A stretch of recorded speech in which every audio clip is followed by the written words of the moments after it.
Ipinahayag ni Baguio City Mayor Benjamin Magalong ang kanyang nalalaman hinggil sa umano'y nakukuha ng mamambabatas mula sa mga ayuda program ng pamahalaan na dapat sanay sa taong bayan mapunta. Well, alam mo, katotohanan lang naman sinasabi natin. Ano? There's an allegation about the 777 na based dun sa aming pagtatanong din at based dun sa aming mga reliable, very reliable na sources, talagang totoo naman. Meron talagang every time na sumama ka sa sortie ni Speaker, every congressman gets 777, 7 million na AIX or AKAP, 7 million na MAIP, and 7 million na TUPAD. So that's about 21 million. Kung nakaapat ka ba naman na sortie, 21 times 4. Dismayado ang alkalde ng Baguio dahil aniya lumalabas pa na tila galing mismo sa sariling pera ng mga mambabatas ang ayudang ipinamimigay sa mga tao. So nakakalungkot isipin. When in fact, dapat itong mga pondo na to, ang nag-administer nito, nagbibigay nito are the appropriate, let us say for AIX or AKAP, dapat. Yan, social welfare, yung MAIT, DOH yan. Tapos yung TUPAD, DOLE.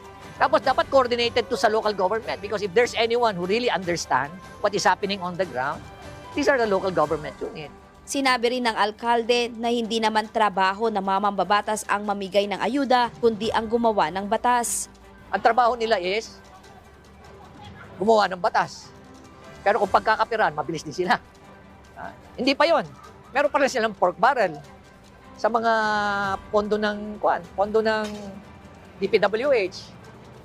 Meron din sila sa pondo ng DA, meron din silang pondo sa education. Nandiyan lahat eh.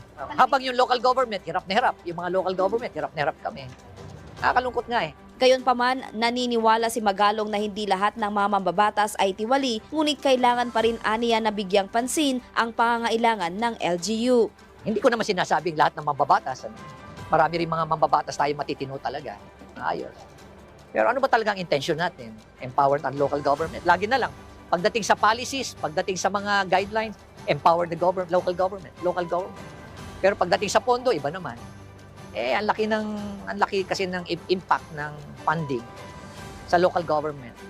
Kung talagang gusto mong empower, isa yan sa mga dapat mo bigyan, yung appropriate na funding. Dagdag pa ni Magalong sa ngayon ay nakikipag-ugnayan na siya sa Department of Finance upang linawin ang tungkol sa pondong dapat sanay nakalaan sa LGU. We already wrote the Department of Finance na kung pwede magkaroon ng dialogue para malaman namin ano ba talaga ang kwentahan. Kasi feeling namin na short change kami. We're not receiving the full 40%.